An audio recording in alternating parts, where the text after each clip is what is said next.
What's up, Las Vegas, Nevada? Man, had to throw on some of that old cube right there. A lot of you young whippersnappers don't even know about this cube right here. This ain't that Are We There Yet cube or that Ride Along cube. Nah, this wasn't that cube. I don't know if you remember. This was the afro wearing. I cut that Jerry curl off and got a bald head. Today was a good day cube. You listening to R. Dot, and welcome to the Full Court Press, Las Vegas's premier sports podcast. Got a lot of things going on today. Got a lot of things going on today's show. Thank you guys for tuning in and listening. It's always a pleasure to do this with you. Usually I'm on Mondays, but now I'm on Monday and Thursday for you guys, giving it to you twice a week. And I know y'all got to show some love for that. I'm working double time for y'all now. You know, a lot of things going on in the news. A lot of things going on in the sports news. Man, I got a special guest for you guys. It's just going to be a great show. I got later on in the segment, I got Keith, the sports book manager at the Silverton Casino and also the M Resort and Spa Casino. He's going to be coming on talking about NASCAR, MLB, NBA, NCAA basketball. You know how it is. He's going to be talking about futures and everything about that. So you guys, if you tuning in today, you tuned in to a great show, because that's what we're going to give to you today, a great show.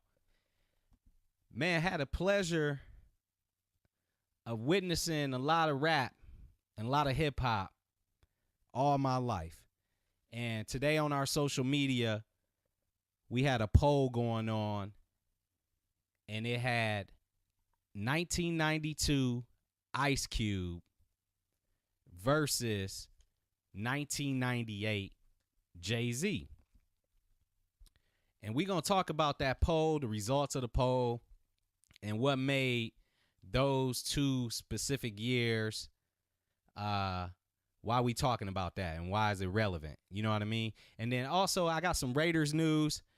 But first, I want to talk about UNLV and some of the things that happened in last night's game versus Fresno State Bulldogs. If you didn't watch the game, UNLV pretty much was down the whole game, 13 points at the half, ended up losing the game 77-64. What I saw was a lot of tired legs. I don't know what's going on, if the guys went out last night. I don't know if they just tired from the end of the season. You know, it's a grind, traveling. It get hard for these kids, man. Even though they young men and they young and they got a lot of energy, those legs still get tired and need a lot of rest. And for some, this is the first time the grind has extended this long, and they may not be taking care of those legs properly. So, you know, it's definitely a long season, and you got to have experience in taking care of your body. So this is a very good learning lesson if that's the case. Fresno State, they had a trio last night that just put in work, and these guys pretty much been putting in work all year long. But we talking about Williams, Hopkins, and Taylor. They each scored 20, 20, and 22 respectively. 66 of the 77 points, or 62 of the 77 points scored by Fresno State.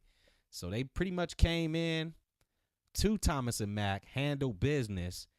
And what I mean by tired legs, you know, this is like the second game in a row these guys have shot 30% from the field as a team or less. We got 0 for 3, 5 for 11, 3 for 16, 2 for 6. I mean, sometimes you have these sort of games, but when you have them in a row, it might mean conditioning, you know, working them out too hard. However, UNLV just made it that much harder for them to get a nice seed in the Mountain West tournament. Who knows? Maybe they don't need it. I know Fresno State, they've been a hot team. So going into the tournament, they're looking real good with that win.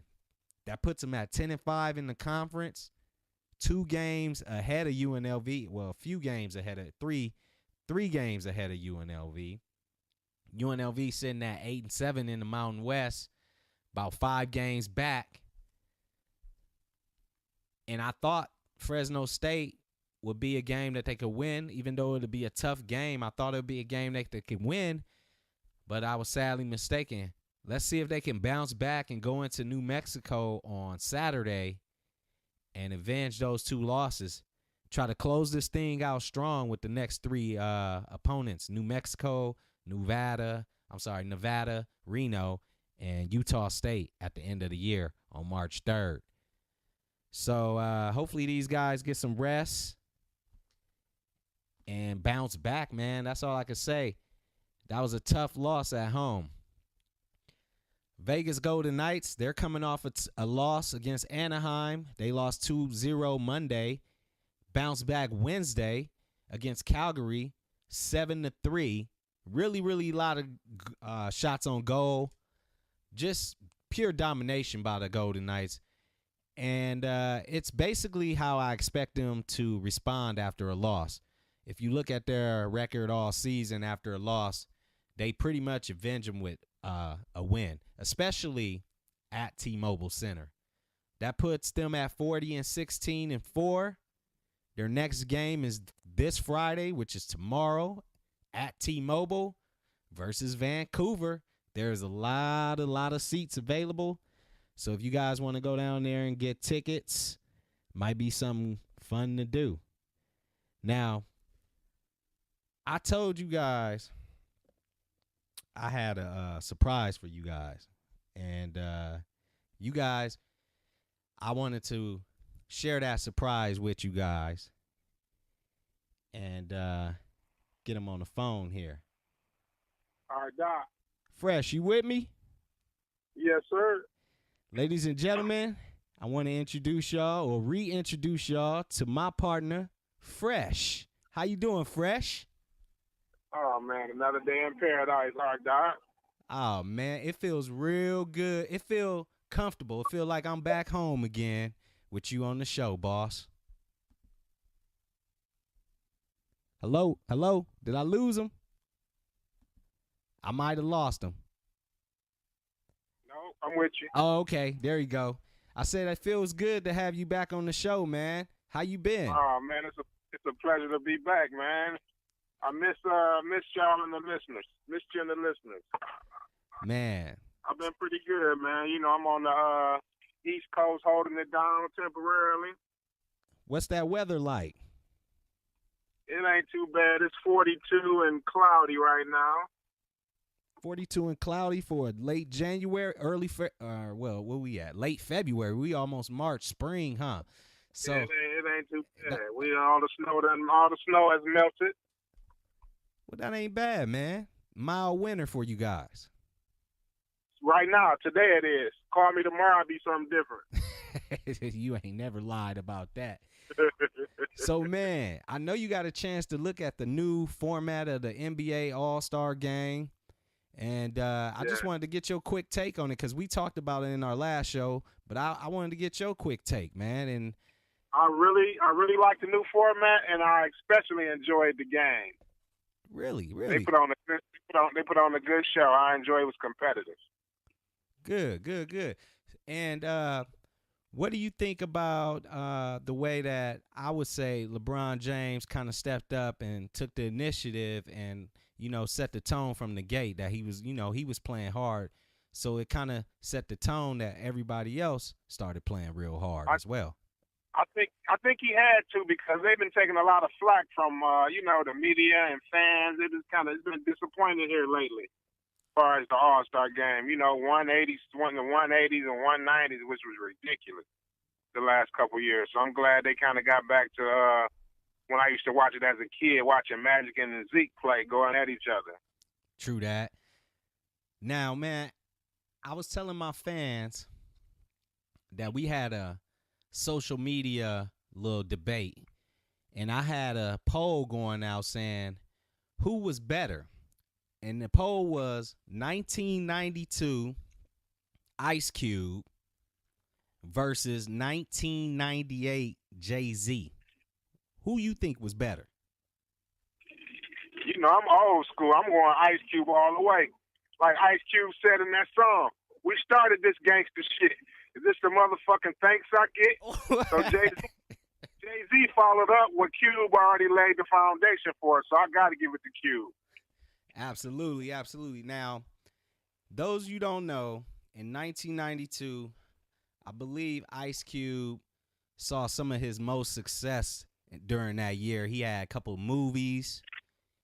He had the 2 albums drop. One was late in the year, and it crossed over to the next year. So that's why you got to give credit to 1992. And he had one of his biggest cuts come out, which was Today Was a Good Day. Cube made us feel like we can be in the movies because he did it. He gave us something to shoot for. Absolutely.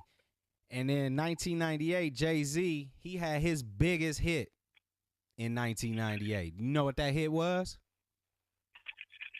Reasonable Doubt. Can't Knock the Hustle. You almost. It's The Hard Knock Life, the Annie record.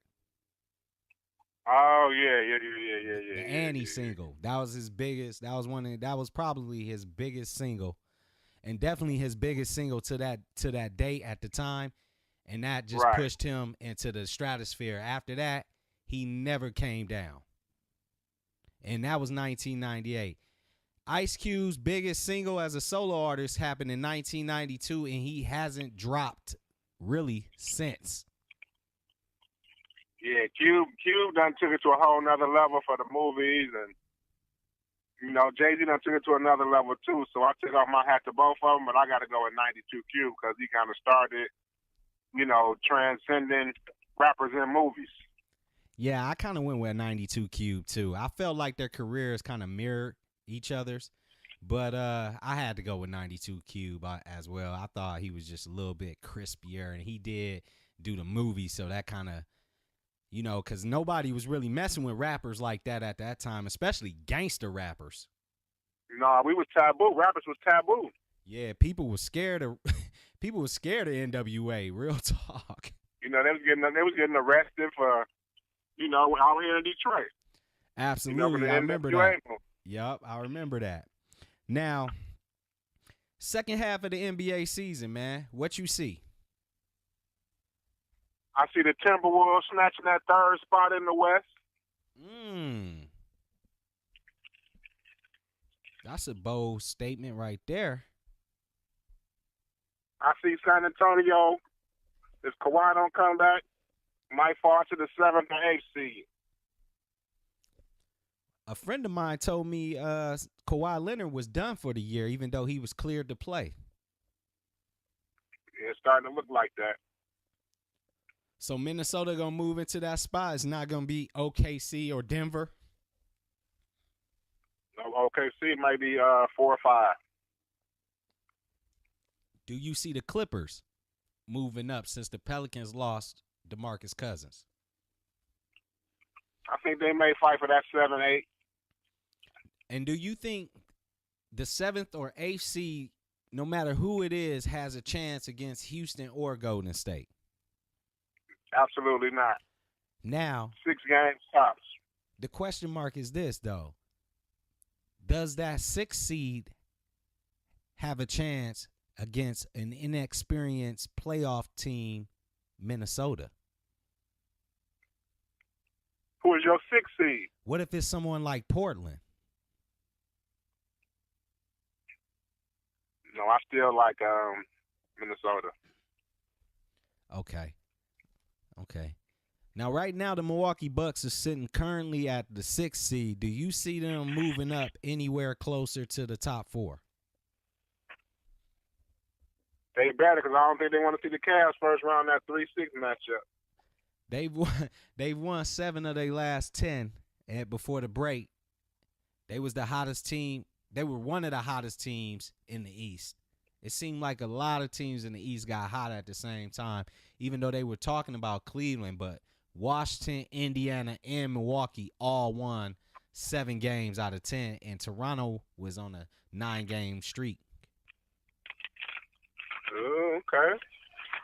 It's So, going to be interesting down the stretch, but I like I think Milwaukee might move up to that 4 or 5. with Jabari back, Yeah, he's gonna get his legs up under him right in time for the playoffs. mm-hmm.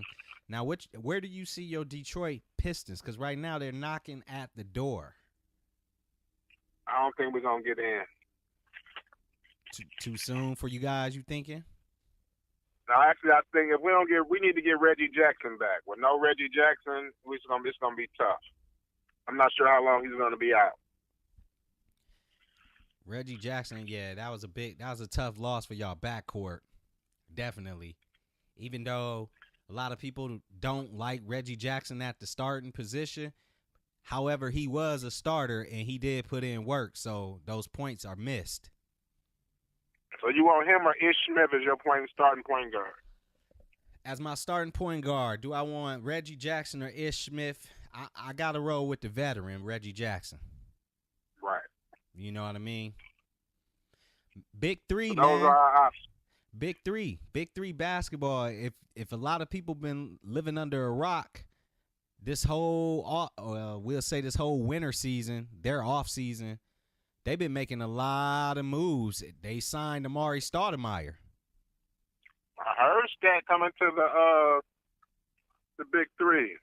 Absolutely, they signed Stoudemire, Nate Robinson, Ron Artest, Carlos Boozer, Baron Davis, Big Baby, all these guys coming in.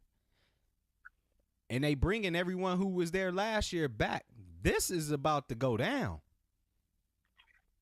I've been enjoying the Big 3. It's going to be nice to watch them adding more recognizable NBA names. That's awesome. This is going down June 22nd live on Fox Sports. Notice I said live, not on a tape delay like last year. Sweet. That's all they needed. They going live. This, you know what? I got to give Big 3. I got to give them props. Just a big round of applause for the Big 3. Hand claps and kudos to them because they giving these guys a chance to build a brand or continue building their brand and playing ball after the NBA. No other league is doing that. That's correct. Nobody has that. Nobody is doing. You can't do that with football unless you do like, a flag football league. Like 7-on-7 flags, still ain't gonna be the same. It still ain't gonna be the same. This Big 3 is the business, and since they growing live on Friday nights, I say this is gonna be here to stay. This is gonna be a winner. I think so too. You know, trilogy coming back with Kenyon Martin, Al Harrington, they Rashad McCants, Rick Mahorn was the coach, Rashard Lewis, they all coming back. Drexler, it's over. They did it. I gotta give these guys props. Drew Gooden, they signed Drew Gooden. I mean, they getting names. That's so important too. That's gonna be big. That's huge. All I see is advertisers and sponsors, man. That's all I see now. That's all I see. The NBA, yeah, they on their way. What else is going on, man? Man, just gearing up for this stretch run in this NBA. March Madness around the corner. It's up for grabs in college basketball. So many top 10 upsets this year, you don't know what's going to happen in the tournament. What's your bold prediction for the tournament? What's your Final Four? Ooh. Not knowing what the brackets and everything going to be, I like Michigan State, Virginia, Duke, and Villanova. like it. Right now, Villanova's sitting at the 3 spot, Michigan State 2, Virginia 1, and Duke at number 5. How do you feel about, or have you even seen Xavier play this year? I have. I saw some highlights just last night, honestly. And before that, I really didn't see too much of Xavier. They're sitting at number 4. That's why I wanted to ask you about Xavier. I've seen every team in the top 10 except Xavier. I still have not seen those guys play yet, and they're ranked number 4. Wow. I didn't know they was ranked that high. Exactly. So to round out the top 10, like I mentioned, Duke is at 5, the Zags at 6, Texas Tech at 7, Kansas at 8, Purdue at 9, and Carolina at 10, and Cincinnati is at 11. Just knocking on the door of the top 10. This year's tournament, if you look at the Big Ten, because I know that's your conference, this year's Big Ten tournament is going to be a battle. Absolutely. Last year's Big Ten tournament wasn't all that good because the Big Ten wasn't that great last year. But this year, Michigan was a sleeper team. They had that little plane incident. We had to go on that run last year. Remember? Yeah, I remember. But this year, there's some good teams. Nebraska. There's some of those good middle of the road teams that could surprise and pull some upsets. That's so true. There's a lot of those in the Big Ten. So I believe Big Ten, if they let more than 3 Pac-12 schools in the tournament, two or three, I'm gonna be pretty pissed off. Even though they have power conference, but come on now. Have you even heard anything out the Pac-12 at any time this year? Just Arizona, really. That's all you've been hearing, and they're number 14, and they still they have 6 losses. I've watched Arizona play. They're a team that struggle against pressure. Arizona State started off hot. They was ranked as high as number 3 at one point. Arizona State, they fell off. Pac-12. They struggled with the Pac-12. They seriously fell off. And I was thinking about the Pac-12 because, out here we deal with the Mountain West. And honestly, I don't see too much of a difference between the Pac-12 and the Mountain West, except the Pac-12 non-conference schedule. Some of their teams in the Pac-12 have some good wins, non-conference. Okay. In the Mountain West, I believe there's only maybe one good non-conference win from a team. Yeah, they ain't gonna get it done. That's what's gonna hurt them. That's why they only gonna get the Mountain West is only gonna get one team, bro. They're only gonna get one team in. That's just the automatic bid. Huh? That's it. The winner.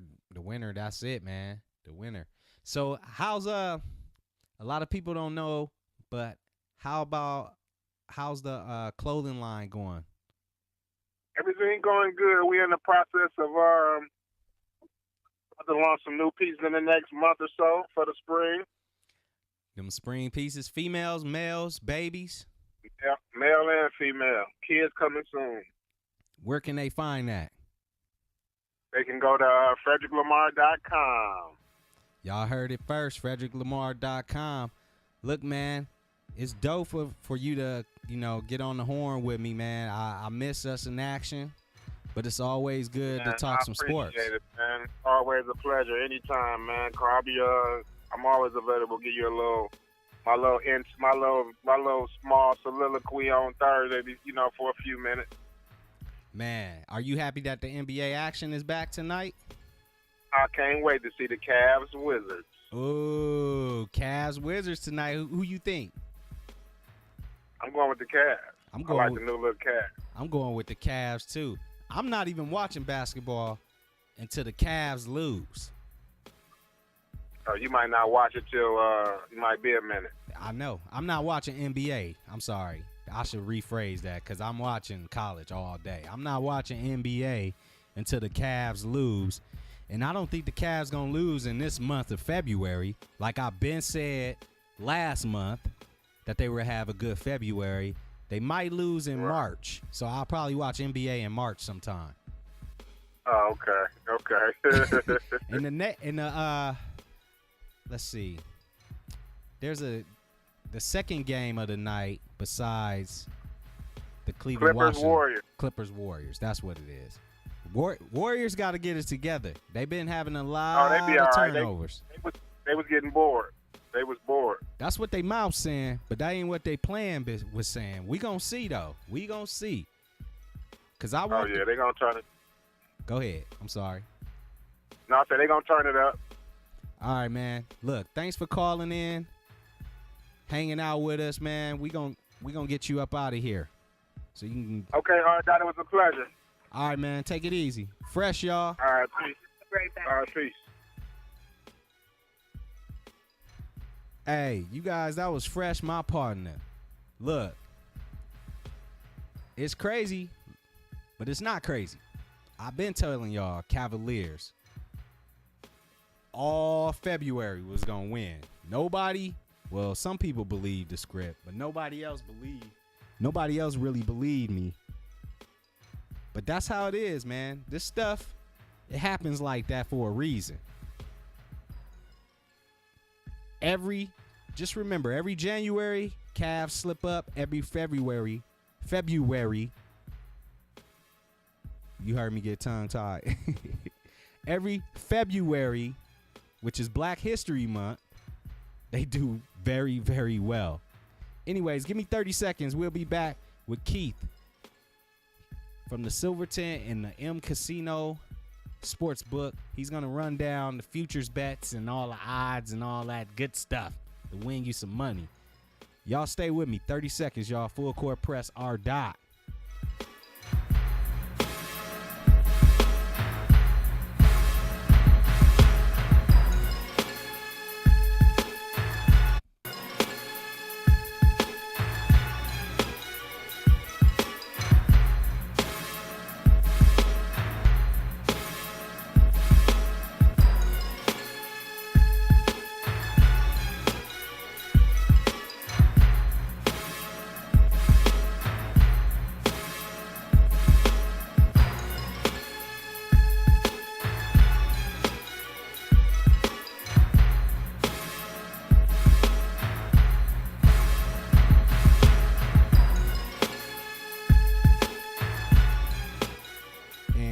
Welcome back to the Full Court Press. I'm your host, R. Dot. Beautiful, beautiful day here in Las Vegas. It's just a little cold, but it's beautiful out. Trust me. The sun is shining and all that good stuff. I got another special guest. We're going to talk about some MLB futures, some NASCAR futures, bunch of stuff because, for one, R. Dot is not an MLB guy. But I'm always learning information about the MLB, so I'm going to share with some of you guys. 2, the over and under totals for the season just dropped, and Keith is going to let us know all about them. So y'all hang on. Let me get him on the horn here. Let's see what we got. Hey, Keith. How are you doing today, sir? Oh, there you go. What's going on, boss? How's it going?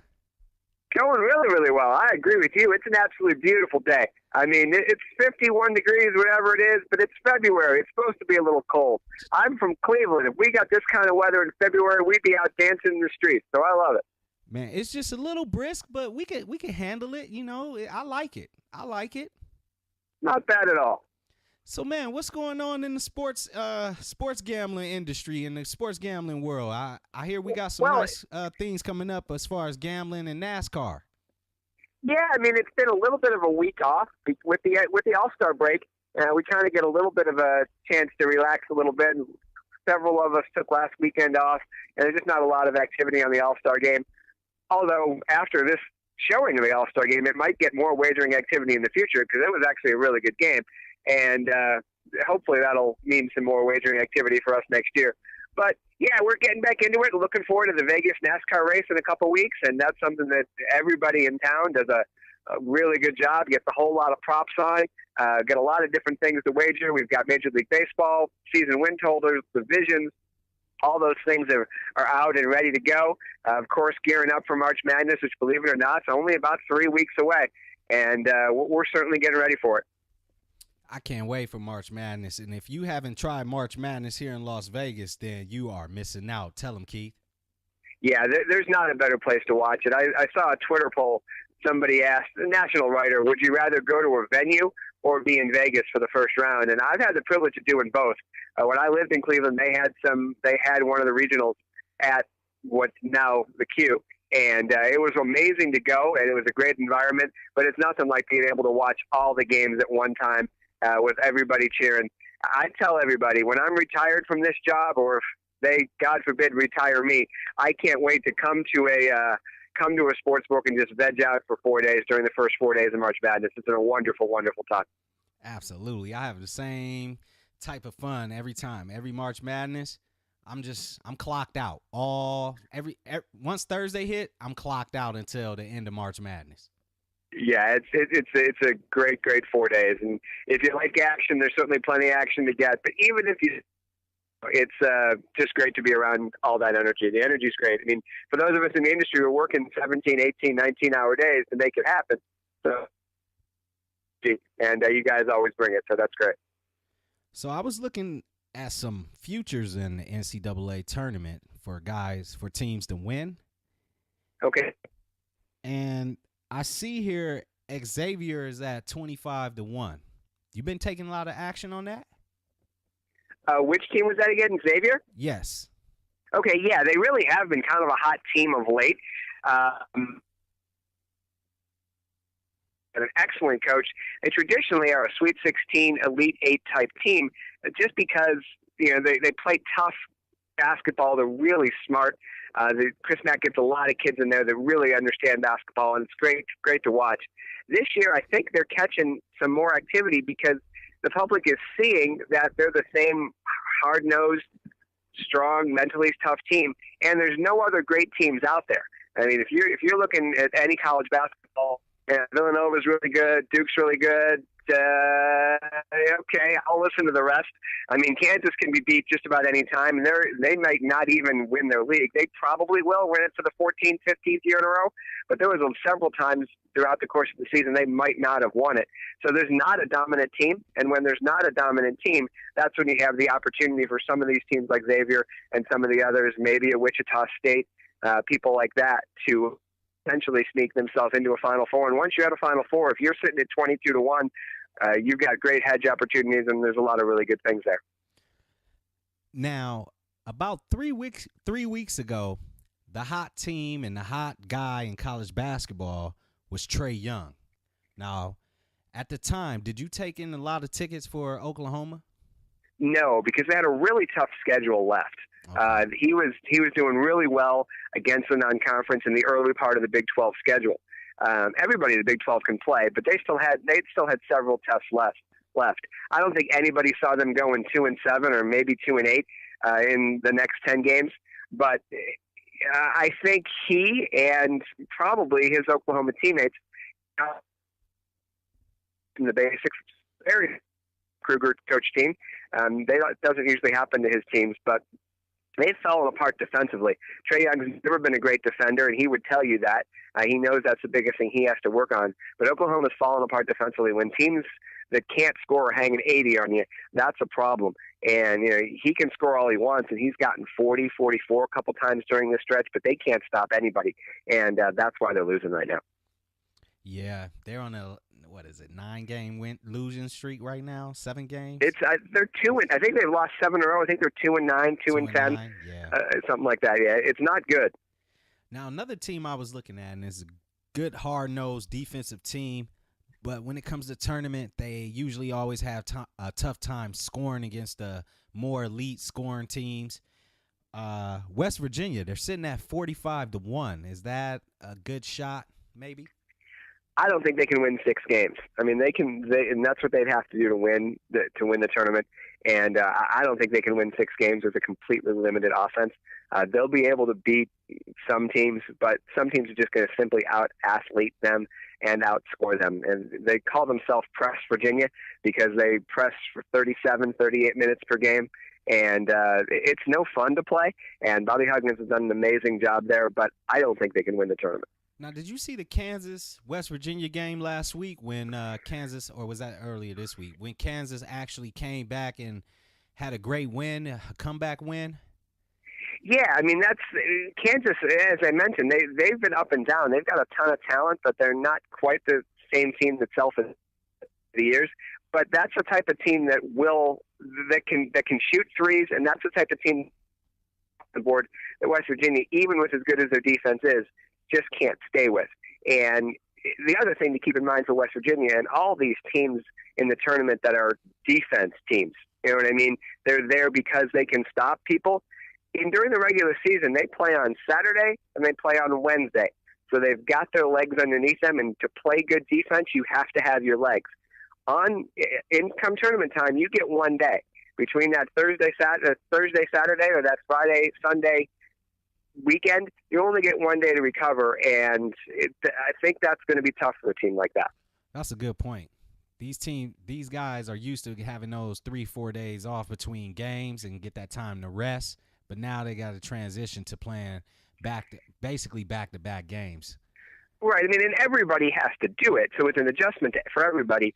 But teams that are a little bit more free-flowing, a little bit more athletic, more offense-oriented than just the grind out every single possession and all that stuff that a team like West Virginia has to do, I think that's going to be a little bit of a challenge. Now, how do you feel about some of these SEC teams that are in the tournament? Teams like Auburn. The SEC is no good. I mean, they're just not. They've had some years that they've been very solid, but Auburn, I saw a couple of those mocks where Auburn was a number 1 seed, and no disrespect to Tigers fans, but that's not a number 1 seed. I know I said 5 minutes ago that nobody is, but I don't know exactly who is after Villanova and a couple of the others, but I know it's not Auburn. That's teams not deep enough, or not big enough. They don't do enough well. They won some games against a pretty bad league, and they got an excellent record, and I like Bruce Pearl. He's funny and he can coach, but that's not a number 1 seeded team.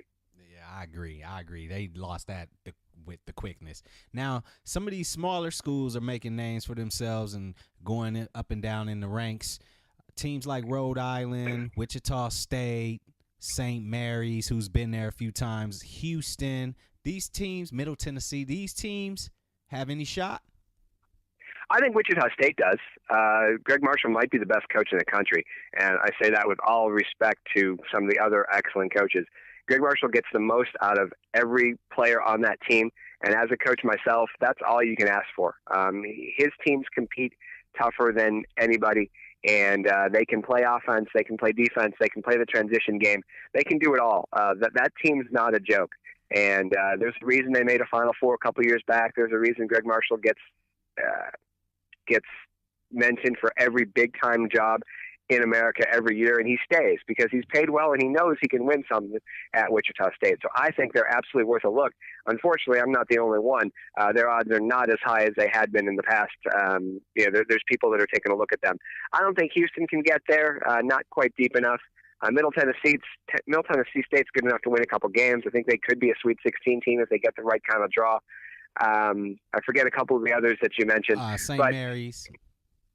St. Mary's a good team. Kind of the same thing with Middle Tennessee. They could be a Sweet 16 team, but not everybody can make it. It's going to be mostly blue bloods that make the Sweet 16, but there's going to be 3 or 4 that we don't expect. But I don't think St. Mary's can get past the second weekend, but I think they can get there. Nice. I wanted to switch over to talk some Raiders real quick. Okay. Just real quick. Yeah. Because I was reading an article about some of the 10 biggest free agents that the Raiders ever signed, 10 biggest mistake free agents the Raiders ever signed. But I'll get to that later on in the show. But right now, the Raiders sit comfortably at 15-1 to win the Super Bowl next year. How do you feel about the Raiders right now? It's not a true number because and that's one of the cases where every bookmaker in town knows that all the local public is going to be betting on the Raiders. That's just what we're going to do because that's going to be our team. We're jumping all over that. That's going to be their team, and especially after what happened to the Golden Knights. So that's what's happening. So just like we talked about last time, Golden Knights 4-1 isn't a true number. You see all over ESPN, the Golden Knights are the favorites to win the Stanley Cup. No, they're not. They're just the lowest odds. It's a different thing, and you got to know the difference. The Knights are the lowest odds to win the Stanley Cup because nobody wants any more liability. Doesn't necessarily mean they're the favorite. As far as the Raiders go, they have to be better than they were. I think the coaching change was probably a good one. I don't think Gruden's going to come in and be the magic elixir his first year, but they had a lot of really bad luck last year, lost a lot of close games, so they've got a chance to certainly turn it around. I think they'll be better. I don't think they're a Super Bowl team. The true odds are probably 22, 23, 24-1 type thing, but because they're the local team now, that's why they're lower than they probably should be. Do you feel like John Gruden is a little overrated right now? Or a little overvalued? Overvalued. That's a better word. We don't really know because we don't know if he can coach anymore in this league. He's a little unknown, right? Because he was a good coach. He won a Super Bowl. But the Super Bowl he won, and hey, he's got one more than my team does. We know about that Super Bowl he won. Right. Though. I mean, he knew every play. Exactly. He got every guy in there. So I mean, hey, good for him. He got the job done, and you can't take that ring away. But you wonder if he can. You wonder if he can build something up and really, really get super competitive again. I think they'll be a good team. I think they're probably a playoff team, but you still got to beat New England, Pittsburgh, a Jacksonville team that I have begrudgingly accepted is good, and that's just to get out of the AFC, and then you're dealing with whatever the NFC comes with. So I don't think there's a ton of value in betting the Raiders win the Super Bowl right now. The only reason why I even bring up John Gruden is because he's making a lot of promises. Like he was promising. That making a lot of money. He's promising that he's gonna bring a championship to Vegas when he gets here. You know what? I don't know if you ever heard this term before, but we call that woofing. Wolf tickets. That's what he's selling right now. Wolf tickets. I'm not that old. Yeah, oh, okay. I've heard that. I agree. I mean, I think he's trying to build hype, and I think that's part of his job. And I think that's one of the reasons he was hired and paid so much money. Because he knows what it's like to be on TV. He knows what it takes to make sure the Raiders are on TV and are a topic all the time. So, yeah, he's earning his $100 million. Well, good for him, man. So what else you see about – because MLB is starting real soon here, or did it start? Did preseason already start, the training? Preseason actually starts tomorrow. Okay. Today, the Major League Baseball teams are all playing a bunch of local colleges. Okay. But preseason actually starts tomorrow, Friday, whenever you guys are listening to this. Starts on Friday, the 23rd. And there's lines up already in all the games. And God love you if you're willing to bet Major League Baseball exhibition. We'll be there to take the bets for you, but I don't know what you're wagering on. Good luck. But do you see any of these? Because I see that they have the regular season win totals out. Do you see anything that catches your eye? Yeah, there's been a few. The Phillies opened up at 74.5, and they've been bet up all the way to 77.5. And I don't see it. I mean, I thought our number the first time was right, but a lot of people disagree with us. It really comes down to the fact of the division's pretty bad. And, because after the Nationals, that division's pretty bad, people are seeing value in the Phillies. I don't think they're going to be that much improved. I don't think 74.5 is a bad number. I'm not betting under at 77.5 either. I think all of that's about right. But I'm not quite sure I'm understanding that one. The Giants are taking a lot of activity, especially since McCutchen went over there, getting a lot of overs on them. And the Mets have been a completely pros versus Joes type situation. All the quote-unquote sharp money is going on the Mets under, while virtually all the public money is going on the Mets over. So that's kind of an interesting balance. There's nothing but unders on Kansas City and Baltimore, nothing but unders on there. The one that we haven't written an under ticket on yet, I don't think, and probably being facetious, I'm sure there's a couple, but we can't seem to find a market for the Yankees under. everybody in the world's betting them over. And everybody think, well, they won 94 last year. They're going to win 110 this year. And listen, I know that they're better. I know they've got a murderer's row of offense with Stanton and Judge and that whole bunch.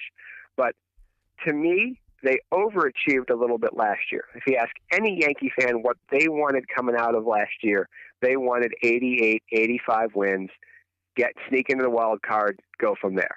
Okay? They got 94 with a great run at the end, and they beat the Indians in the playoffs, to their credit, and played Houston super tough.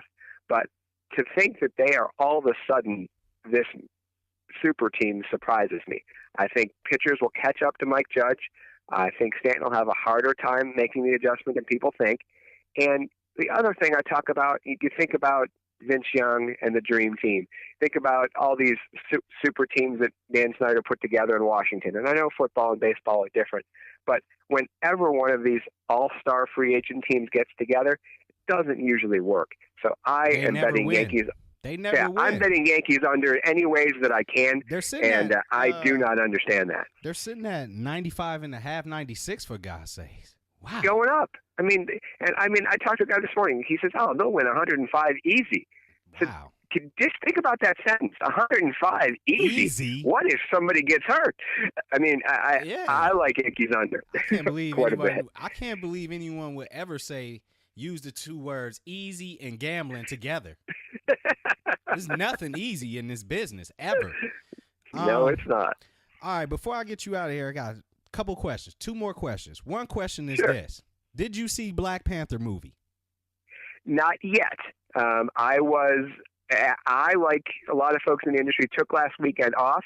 I went up to Utah, planted myself in one of the caves at Zion, and we just kind of hung out. So I have not. I am off Tuesday and Wednesday of next week, and I am going to one of them. Absolutely. I've seen some of the previews. I've heard great things about it. I definitely want to see it. All right. One more question before you out. We had a social media poll earlier this morning, and it had to do with a bunch of two rappers. 1992 Ice Cube versus 1998 Jay-Z. Who's better? Ice Cube. Not even question. All day. That's why I like you, Keith. That's why I like you. All right, man. You got anything else to say before you get out of here? Last thing I'll mention is next week, I think I might have mentioned it before, that this might be the only time in history of recorded events that we're going from 1992 rap to NASCAR, but we'll give it a shot. What the hell? We're going to go.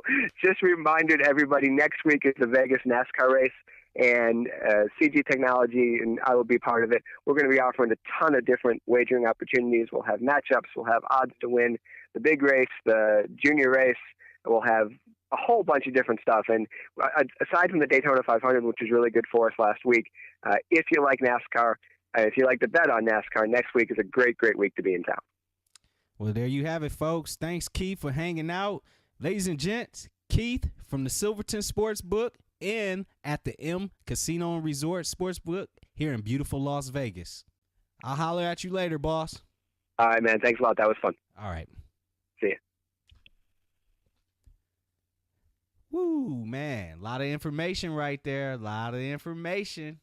Hope you guys wrote those numbers down, because those future totals, they come through. I know it's a long season, and it's basically an investment, and you have to wait for your money.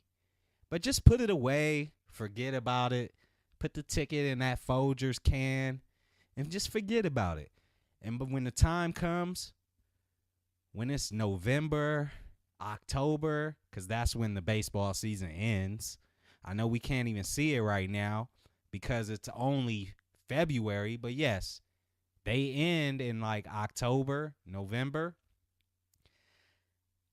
We can get that ticket out and cash it if it's a winner when that season ends.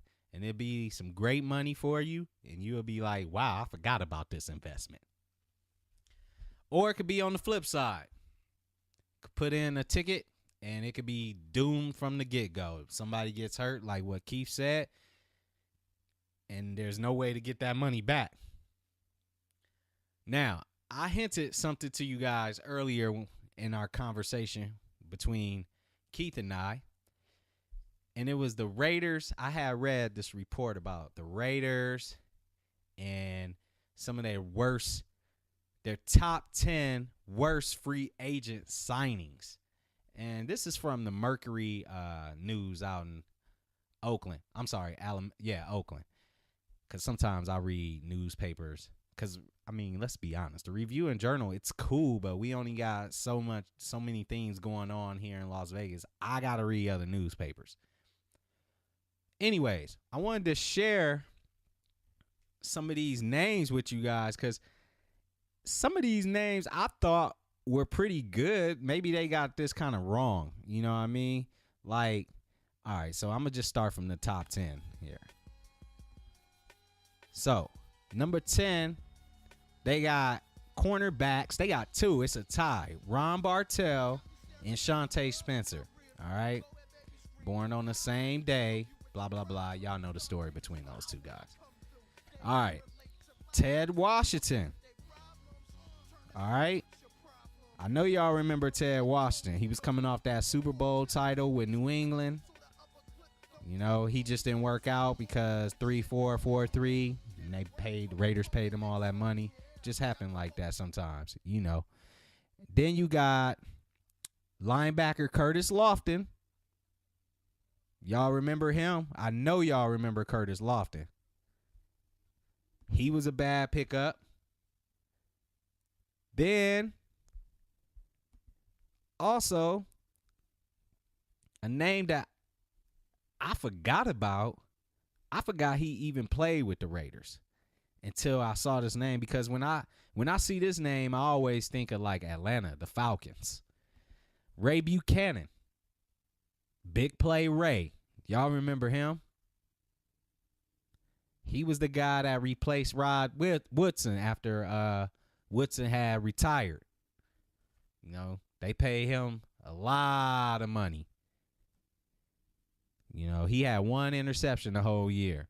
Big Play Ray. He had one pick. They got rid of him. Jabril Wilson, I know y'all remember him. He was coming off that Super Bowl win with the Giants. Raiders got him on that 6-year, $39 million contract in 2008. It made Wilson the third highest paid DB, defensive back in the whole league. He was the third highest. I know y'all remember. They got rid of him. No good. Sometimes, you know, when you win the Super Bowl, though, especially a football player, I have to think that those guys, once they win or once they, you know, experience the top level of success, maybe they don't want to win no more. That's probably what makes, well, I shouldn't say win no more. Maybe they don't want to play anymore.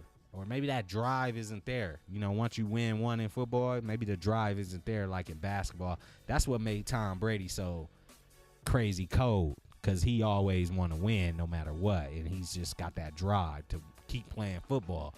Also because he never gets tackled, because New England's offensive line is allowed to hold and nobody else's offensive line is allowed to do that. Anyways, that's a different story and a different subject for another day.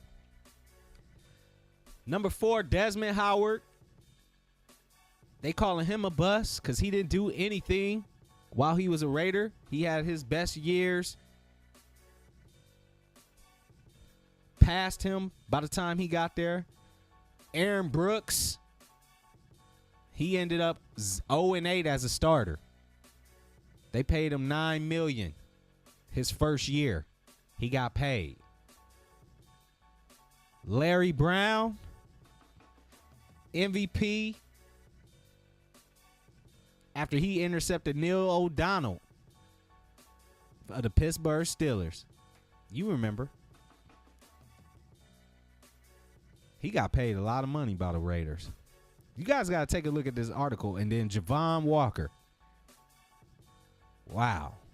I like Javon Walker. I thought he was good, man. He's the guy that was walking down Koval, the street right behind the MGM, Like it's real. It's real sketchy at night because they got like some shack buildings over there that look like shacks. I don't know if squatters live there or what, but it's real sketchy there at night. And if you shining, you probably can get touched over there, aka robbed. And that's what happened to Javon Walker. He was walking back there and ended up getting touched, and he never fully recovered from that. I remember that story here in Las Vegas. He never recovered from that. Nobody ever seen him or really talked to him again after that. Just know, these guys in the NFL and the NBA, man, these guys get paid. And teams that take chances on these guys, and they throw away millions and millions of dollars all the time on these guys. Check out that article. It's in the Mercury News. You can read the full article, man. Anyways, I wanted to say thanks to my guest today, my boy Fresh, also Keith, for calling in, man. Appreciate everything. Thank you, my listeners, for tuning in to the Full Court Press every Thursday at 2 p.m. and every Monday at 11 a.m. You guys have a safe weekend, and just know the NBA is back, fam. I always talk about the NBA, but I'm going to be honest. I don't think the world would be the same if NBA was canceled. It's kind of like wrestling. We know wrestling is fake, and we know it's there, but the world wouldn't be the same if wrestling just disappeared. Like, just imagine if you never, ever, ever saw Hulk Hogan or Big John Studd or Hacksaw Jim Duggan or the dude that used to cut people's hair. He used to give you a fresh fade. Remember the dude? And then my favorite all-time wrestler, Mr. Perfect. Listen, NBA is back, y'all. And thank you guys. And R. Dot is out. Peace.